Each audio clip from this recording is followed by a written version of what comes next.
The wedding toast that exposed a decade-old betrayal, the crystal glasses chimed across the ballroom.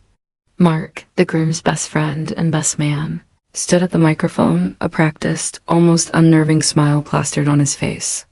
"To Sarah and James," he began, lifting his champagne flute. "A couple whose bond is truly built on rock. A foundation I've known intimately for over a decade." The opening lines were charming, recounting shared college pranks and mutual victories, easing the audience into a comfortable rhythm. But the mood quickly shifted as he reached the 10-year milestone of their friendship.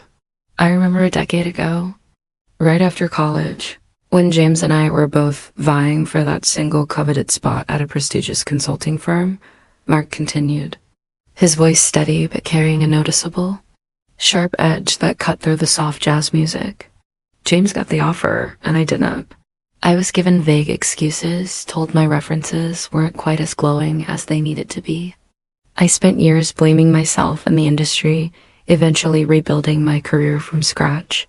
He paused, his gaze fixing entirely on the groom, James, who had turned a ghastly shade of white. "What I only discovered last Tuesday, while clearing out an old storage drive, was that James went into my email account and edited the reference letters before they were submitted. He intentionally sabotaged my application, thinking the secret was safe forever."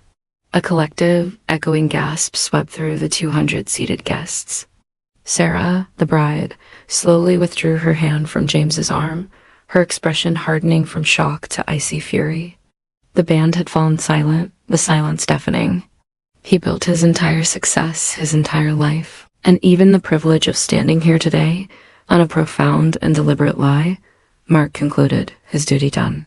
He placed the microphone back on the stand with deliberate slowness, drained his glass, and walked toward the exit, leaving the sound of broken glass and shattered dreams ringing in the air.